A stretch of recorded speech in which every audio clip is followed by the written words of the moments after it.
I don't believe in the Bible either, but why don't you believe in the Bible?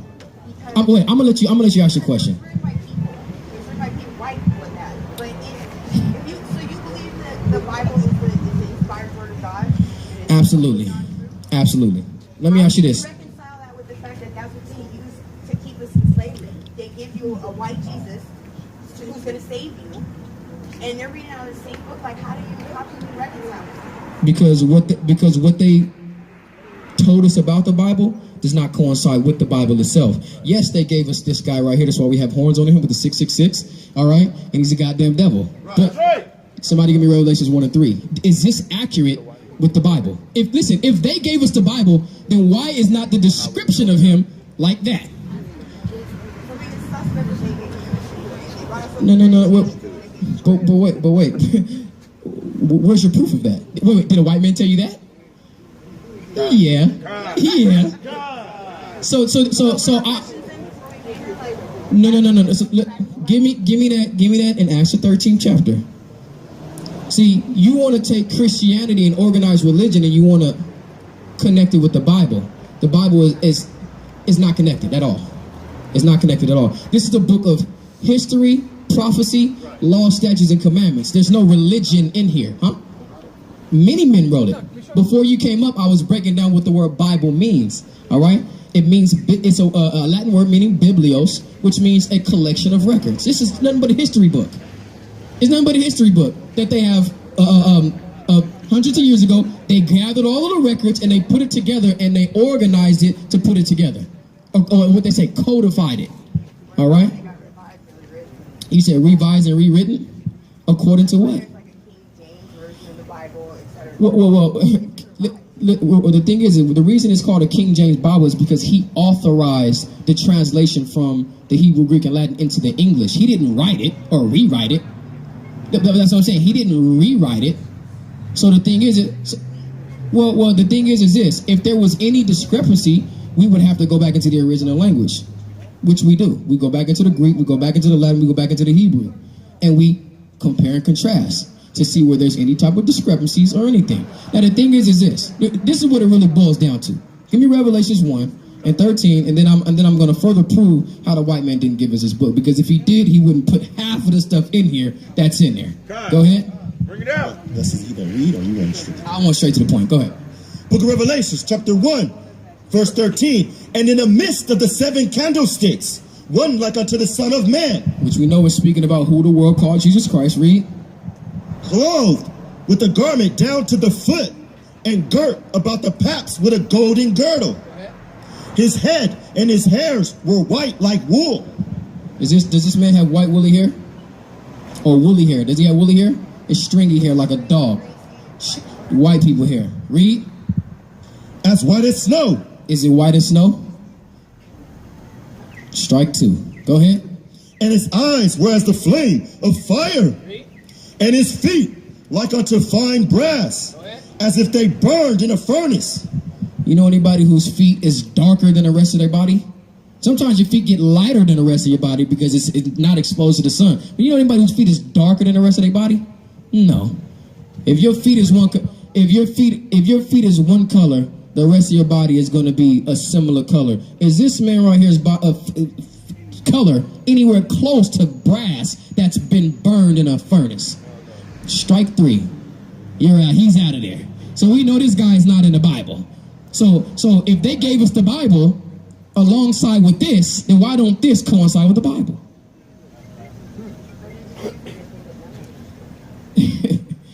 Sister, if I'm showing you that the things that they gave to us don't coincide with the book, that means that I'm about to show you. Go back to Deuteronomy, the 28th chapter. Okay? What you got?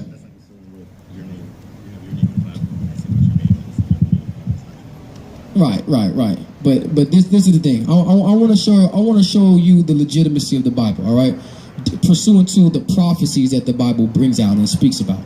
We're out here. If you hadn't know, if the brother didn't tell you, we're out here to let our people know that the Black, Hispanic, and Native American people are the so-called Native American people are the true Hebrew Israelites according to the Bible. That's right. Why do we say that? Because we fit the prophecies and the description that the Bible gives of the nation of Israel.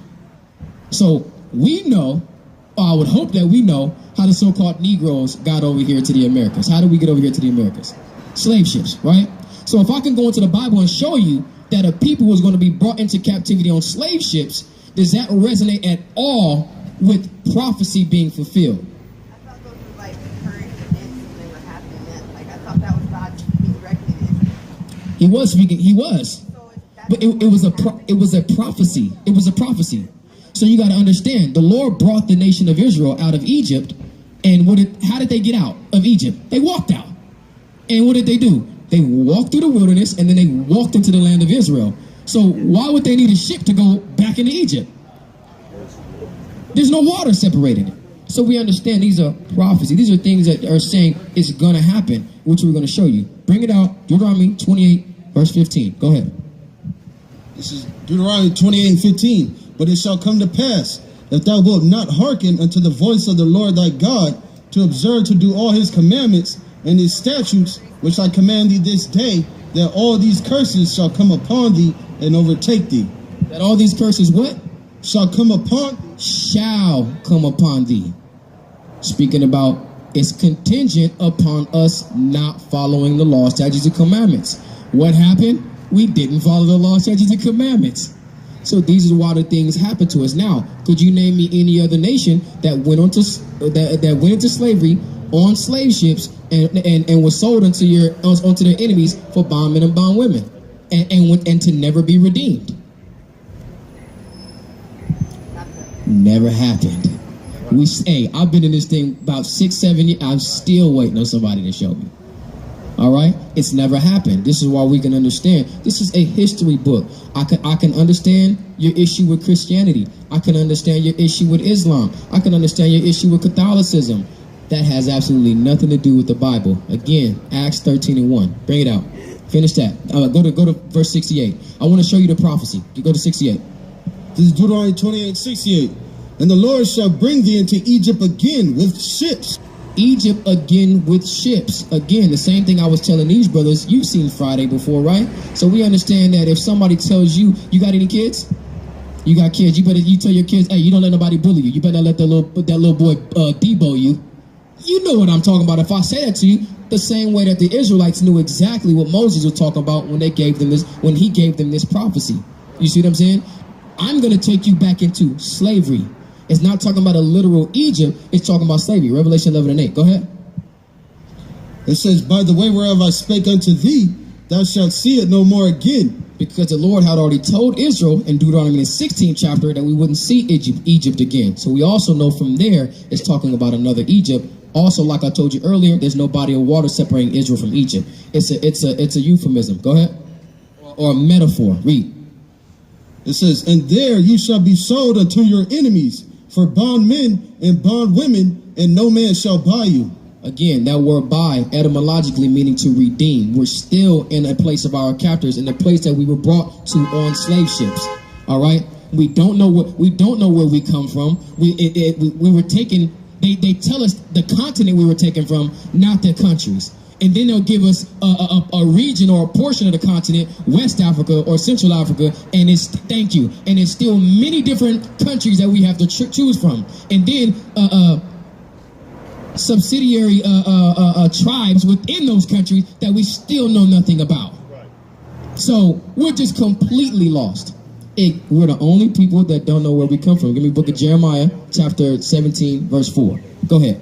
I need that Revelations 11. Because I called it twice already. Go ahead. Book of Revelations, chapter 11, verse 8. And their dead bodies shall lie in the street of the great city, which spiritually is called Sodom and Egypt. This is a spiritual place where our dead bodies lie in the street. Dead bodies literally, meaning when you see somebody like a Trayvon Martin, Mike Brown, Akai Gurley, Freddie Gray, all of these people, they leave them in the street for hours. When they shot Oscar Grant in the train station, they didn't try to help or revive. They left him there to bleed out and to die. And figuratively, Because the scriptures speak about when we wander out of the way of understanding from who we are, we remain in the congregation of the dead. So it's a bunch of dead bodies out here just aimlessly wandering around through the street, spiritually. Which this place is spiritually called Sodom and Egypt. What is Sodom known for? Homosexuality. Here in America, this place is prevalent for homosexuals. They have the gay pride parade that takes up damn near all of downtown. All right, and they got one of the biggest pride parades is over in the land right now.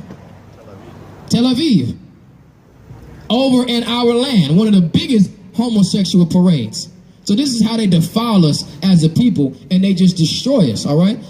So spiritually called Sodom and Egypt. Again, Egypt representing our captivity, our enslavement, but also when you look at the customs of America, it mimics that of Egypt. When you got the obelisk or the Washington Monument, that big pole, which is a phallic symbol, you have that over in Egypt. You got the Lincoln Memorial, they have the big pharaoh over in Egypt. You see what I'm saying? All of the different monuments and their philosophies come from Egypt. All right? All of the different understanding comes from Egypt. What you got? Bring it out. Book of Exodus, chapter 20, verse 2. I am the Lord thy God, which have brought thee out of the land of Egypt, out of the house of bondage. That's how we know that Egypt is synonymous with bondage, the same way that Debo is synonymous with bullying. That's the whole point. So when we read that, we were going to be taken into slavery on ships, sold on auction blocks, and nobody was going to save us. Nobody was going to come and get us, which we're still here. We didn't have all of these great leaders, Malcolm X, Martin Luther King, Marcus Mosiah Garvey. All of these, Mosiah is a savior. He's a deliverer. Marcus Mosiah Garvey still ain't got back to where we were supposed to go, which we didn't even, which is where? Which is the land of, Israel. I'm about to say Egypt, which is the land of Israel, which we weren't even originally established in the western and central part of Africa. We fled or migrated down in there after the land was sacked in 70 AD. All right, which we were a part of the diaspora. All right, the land was sacked and we was forced into what the scriptures call the wilderness, all right, which is to Central and West Africa. All right, what you got? You got nothing? Bring that back out. Acts 13:1. Go ahead. This is Acts 13:1.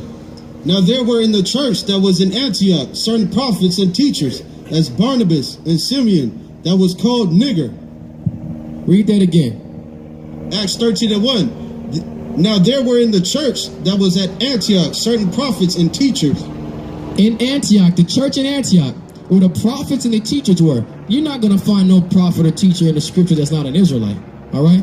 These are Israelites. And they were what? It says, as Barnabas and Simeon. Barnabas and Simeon. Remember, Barnabas ran with Paul. Paul was an Israelite of the tribe of Benjamin. All right? And Barnabas ran with him. They was doing their ministries together. Go ahead. It says, that was called Nigger. The prophets in the Bible was called nigger. Do you know any other people on the planet Earth that was called nigger?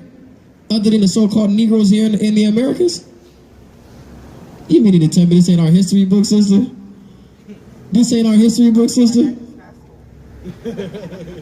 But at the same time, this is why we out here, all right? This is why we out here, to wake up our people. Give me Isaiah 58:1. That's right. Bring it out. Songs of Solomon. Hey, beautiful scripture, brother. Go ahead. Like you said, this book was written by white people. Now I understand you say I don't got school, but we gotta hammer the point in. All right, go ahead. It's the book of Song of Solomon, chapter 1, verse 5. I am black. What? I am black. What? I am black, but comely. You know what comely means? Beautiful. It means beautiful. It says I am black and beautiful. All right. Like all of our beautiful black, Hispanic, and Native American sisters that run around this place want to be like the so-called white man. Hey, black and beautiful. Read. I am black, but comely, O ye daughters of Jerusalem.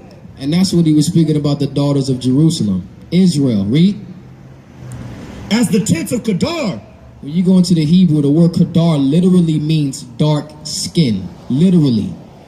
Why would a white man say that he was black and beautiful with beautiful dark skin? Go ahead. As the curtains of Solomon. So when you go into this book, it's going to be it's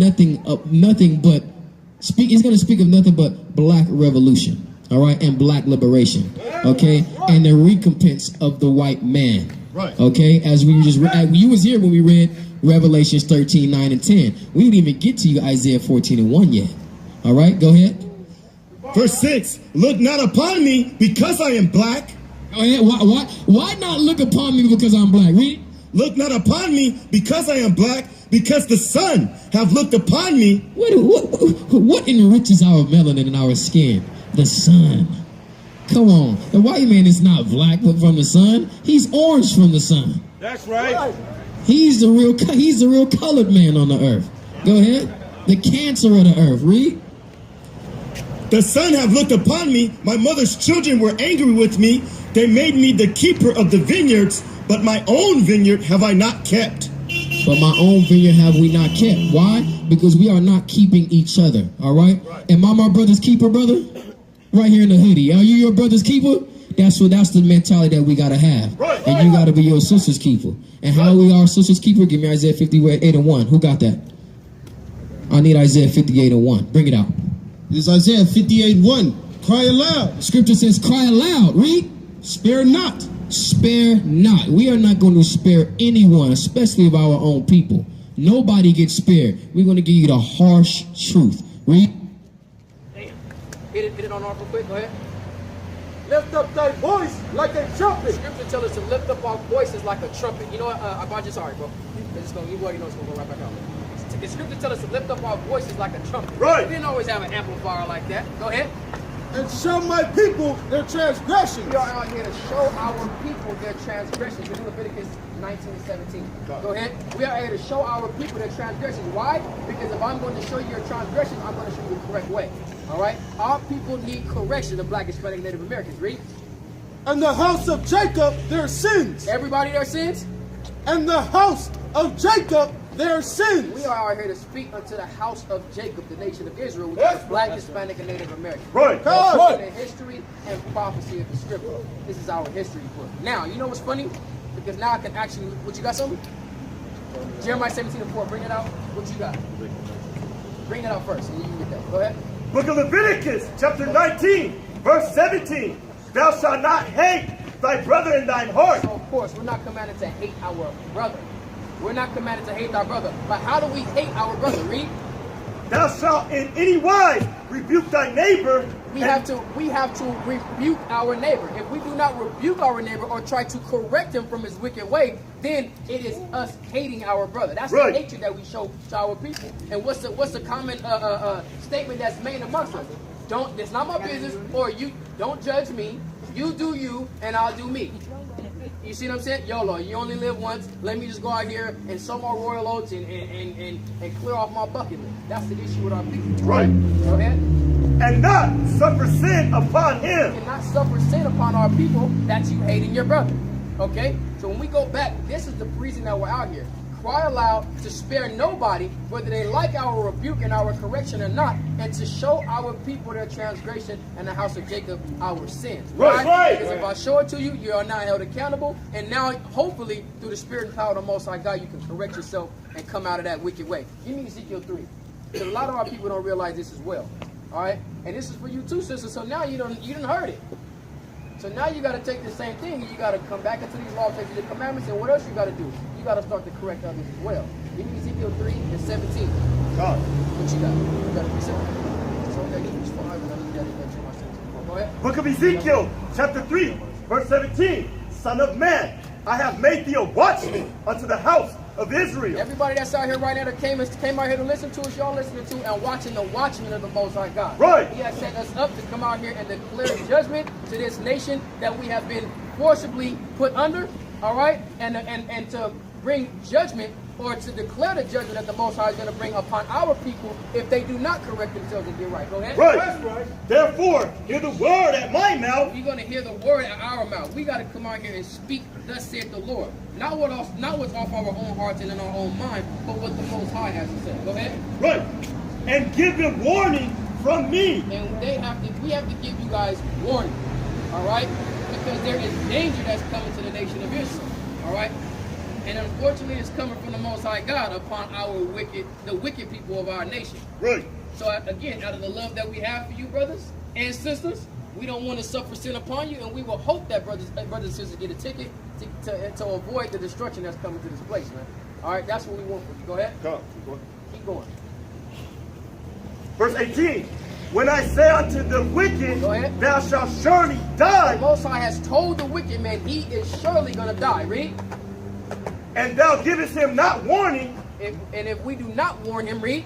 nor speakest to warn the wicked from his wicked way, Go ahead. to save his life. We are here trying to save people's lives. Right. All right, go ahead. The same wicked man shall die in his iniquity, As the Lord said, that wicked man is going to die, but what? but his blood will I require at thine hand. If you are going to allow your brother to sin and to destroy himself, the Most High said he is going to destroy you on behalf of that man. That's But right. not warning him from his wicked way. So this is why you guys see us out here week in and week out. Ain't no days off. Ain't no days off. Right. We come into you Saturday, Friday, Tuesday, and any other day throughout the week that the Most High puts His Spirit on us to come to the masses of the people. That's All right. That's right. What you got? Some more? Go ahead. Verse 19. Yet if thou warn the wicked, and he turn not from his wickedness, If you do warn him and he still does not turn, read, nor from his wicked way, read, he shall die he's still going to die, read, in his iniquity, but thou hast delivered thy soul. but you have delivered your soul. You see what I'm saying? Again, this is what I said to the brother earlier. What's the point of you gaining the whole world and losing your own soul? Because what you're going to do is you're going to get all of this money, and when it comes to you correcting your people or doing something that's beneficial for your people, you're going to refrain from doing it, which means your soul is going to be taken from the Most High. That's the issue that we have been plagued with, all right? We have been the fear of the so-called white man has been put into us, so we don't want to correct ourselves. We don't want to build ourselves. We have been relying on this God too damn long. Right. So we need to come from up under him. What you got there? Jeremiah 17:4. This is Jeremiah 17:4. And thou, even thyself, shall discontinue from thine heritage. What does that mean? You shall discontinue from your heritage. Unto be like the sound or Would you say that black people have discontinued from their heritage? Absolutely, right? We have no culture, right? Okay, go ahead. It says, Salah, shall discontinue from thine heritage that I gave thee. Read. And I will cause thee to serve thine To enemies serve your enemies now. We're serving our enemies, right? Go ahead. in the land which thou knowest not. In a place where we're not from, correct? You see, go ahead. For ye have kindled a fire in mine anger, Uh-huh. which shall burn forever. There we go. So, with that being said, did you went to church growing up? No? my sister got saved, her husband's a pastor. Okay, well, from what you know about religion and the Bible, all of these verses we just read in the Bible, have you ever heard these verses before in your life? Some of them, Some of them, yes. not Like- with this interpretation of it. Which ones have you heard? No. Jeremiah and Revelation and all that stuff. Not just the book, I'm talking about the specific scriptures. The Um, color of Christ. Israelites going to slavery no, on ships. no. Yeah, that's what I'm getting to, right? So with that being said, your initial thesis when you came up was the white man gave us this, and that. Do you still hold on to that position? Not in the same way. I mean, obviously, we still, if it's the inspired word of God, I mean, there's all different people, all races. Right? It wasn't all black people. Why don't you think it was all black people who wrote? Um, Give me the Nicaea Council. Give me the I don't Nicaea know. Council. You don't know. just a preconceived idea. Just a preconceived idea. Okay, that's good. That's great. So, are you familiar with the Or systematically being taught that all the apostles were white, Jesus was white. boom, So going and from a seeing white it? standpoint. Okay, boom, perfect, great. Give me Job 9:24. Let me ask you something. Do you know about the Nicaea Council? Have you ever heard of that before? I think so, but You ever heard of the individual named Constantine? yeah. A lot of people say accredit Constantine for writing the Bible. Have you ever heard of that before? Which of course he didn't write the Bible. He compiled it, right? But I want to show you. 44 authors, so by the way. No, you really don't walk the Bible.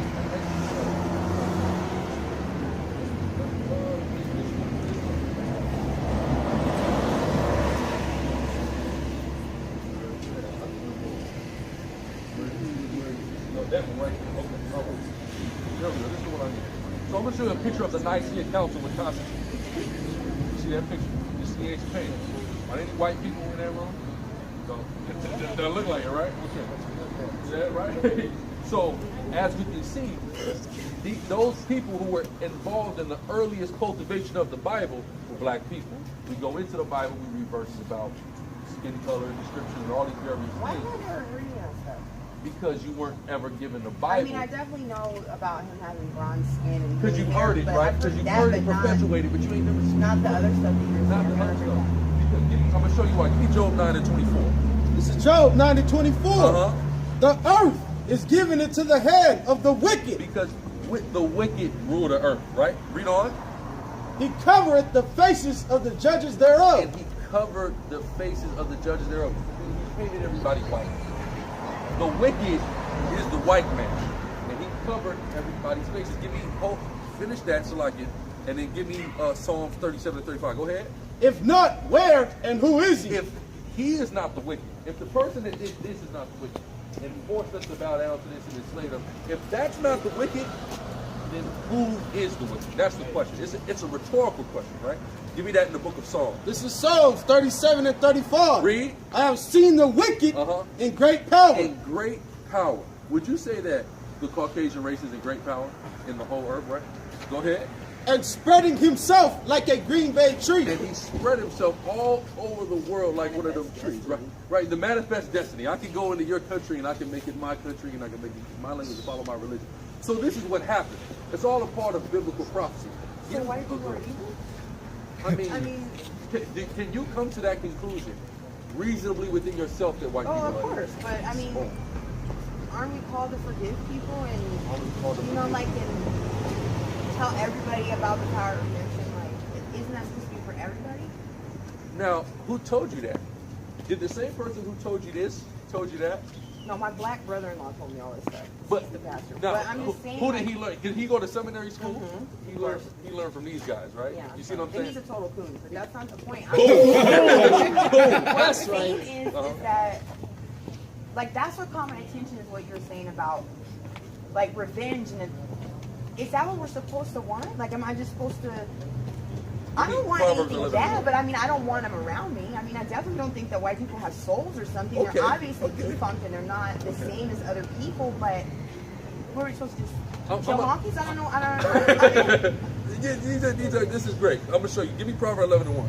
This is Proverbs 11 and 1. Read. A false balance is abomination to the Lord. A false balance is abomination to the Lord. Why am I bringing this out? You say, should we want revenge? Shouldn't this be about redemption, right? Two R words, redemption and revenge. Here's the thing. We're balanced. We want redemption and we want revenge. We want reconciliation amongst our people because we have erred, and our errors initially are even the reason why these people have been able to rise to any form of prominence. If we weren't infighting and doing the negative things we were doing amongst each other, somebody from outside could have never overcame us, right? So we have to reconcile amongst ourselves, but the revenge is on the other side, right? And I'm going to show you. Go ahead. It says, but a just wait is his delight. Give me 2nd Ezra. Give me 2nd Ezra. Give me 2nd Ezra 5 and 42. Give me 2nd Ezra 5 and 42, and give me what am I thinking about? Give me Revelations, not Revelations, like it. Isaiah 14 and 20. Give me Isaiah 14 and 20. You get that first. 2nd Ezra. Go ahead. 2nd Ezra chapter 5 verse 42. And he said unto me, I will liken my judgment unto a ring. God's judgment is like unto a ring. What does that mean?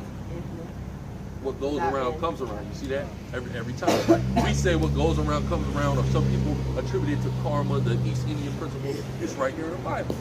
It's reap what you sow, right? Boom. So if they reap all of those things, they got to sow all those things. Actually, drop Isaiah. Give me Revelation 13:10. That's what I really want. Go ahead. Like as there is no slackness of the last, even so there is no swiftness of the first. Meaning, it might not come quickly, but in the end, a full judgment is going to be executed on all those words. Right. Right? So now give me that in Revelation 13 and 10. This is Revelation 13 and 10. He that leadeth into captivity. He that leadeth, he didn't lead us into captivity. When we led into captivity, read.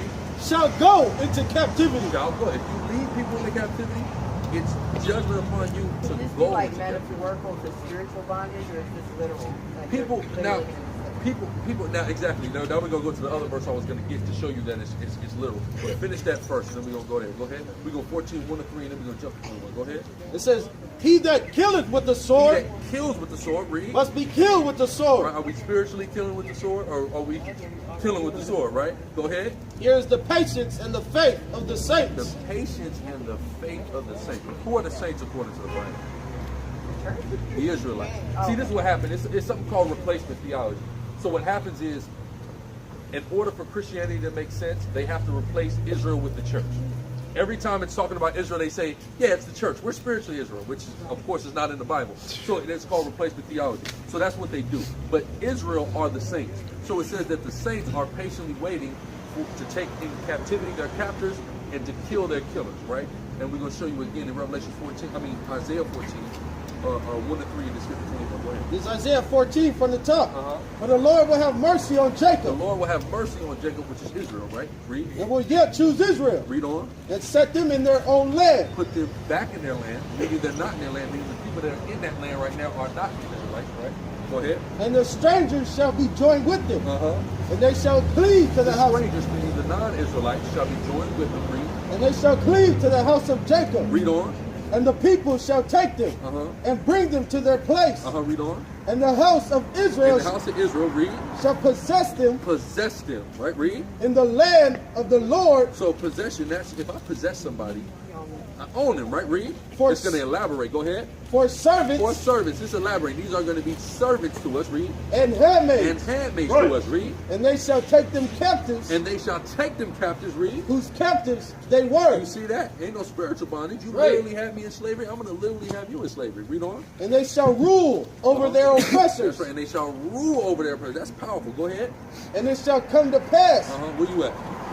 3. Go ahead. Yeah, read 3. and it shall come to pass in the day that the Lord shall, Salah, that the Lord shall give thee rest from thy sorrow. We in sorrow right now. We're going to get rest from our sorrow. When we get rest from our sorrow, we're not going to be able to rest until we can subdue them.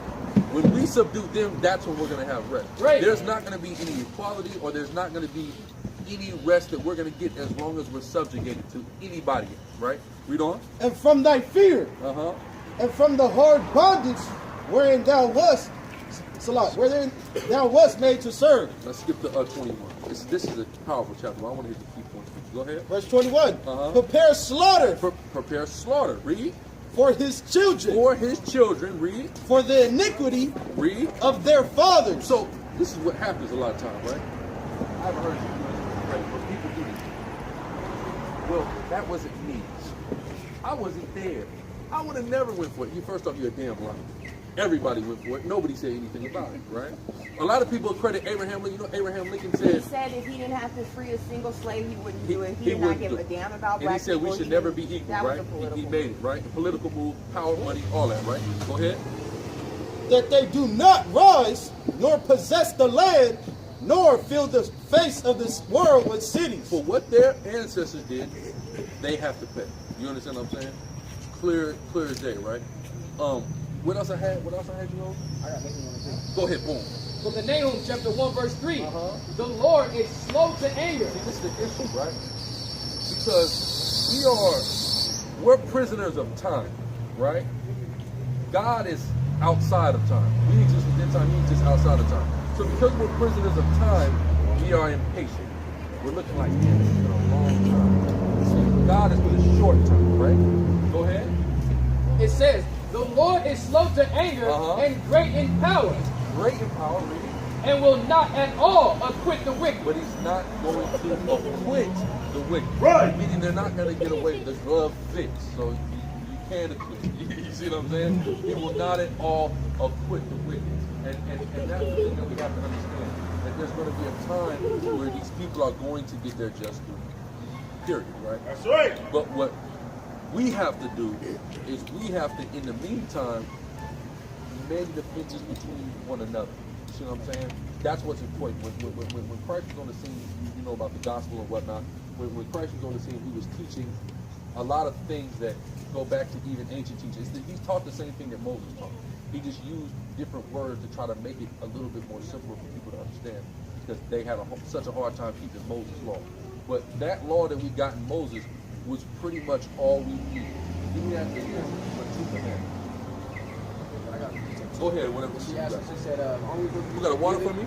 She's always supposed to be forgiving people. This is book of Exodus, chapter Water. 34, verse 7. Oh, yeah. It says, keeping mercy for thousands and forgiving iniquity and transgression and sin. And that will by no means clear the guilty, visiting the iniquity of the fathers upon the children and upon the children's children unto the 3rd and to the 4th generation. As merciful as God is, that doesn't get the guilty off the hook. He's just, and that's the problem. That's what America has never seen is justice. They don't know justice. Justice is supposed to be blind, and the symbology of that goddess that they have over justice is that she's blind. Is the fact that she's not respecting persons, where it doesn't matter who's who. They don't see that. You just see right and wrong. Either you were right or you were wrong, or both of y'all are wrong, or both of y'all are right, or whatever. That's the problem. We've never seen that. You know what I'm saying? When somebody can kill a teenager in the street and just walk off on it, where's the justice? Where's the outcry? You know what I'm saying? What I call for? Okay, go ahead. Okay, go ahead. It's the book of St. Matthew, chapter 22, verse 37. Jesus said unto him, thou shalt love the Lord thy God with all thy heart, and with all thy soul, and with all thy mind. This is the first and great commandment. First and great commandment, read. And the second is like unto it.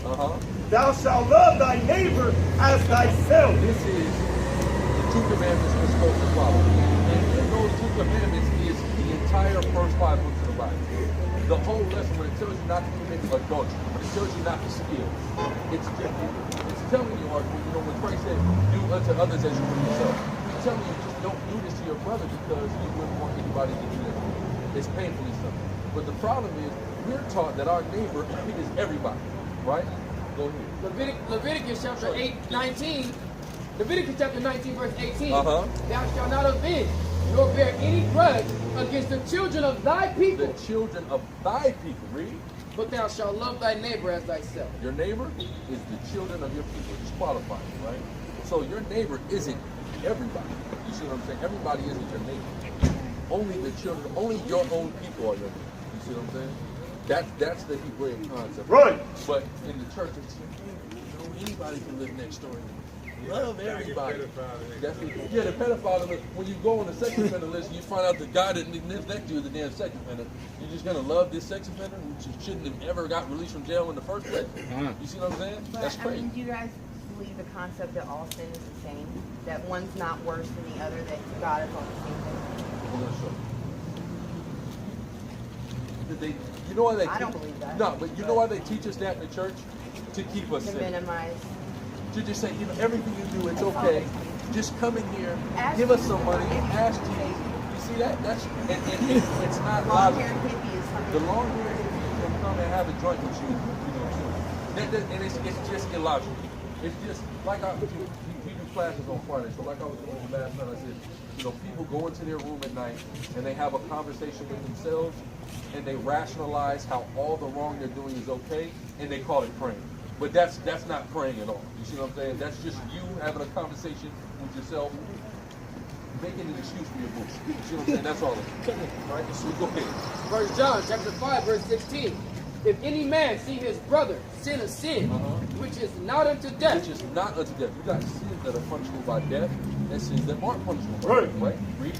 he shall ask, and he shall give him life for them that sin not unto death. Right? You can basically forgive them for committing sins that are not unto death. Right? Read on. There is a sin unto death. I do not say that he shall pray for I it. do not say that he shall pray for it. So let's say one of us commits a sin. Like let's say, according to the Bible, eating pork is a sin. Let's say somebody accidentally eats some pork, right? We can be forgiven for that. Let's say a brother in the camp sleeps with another brother's wife.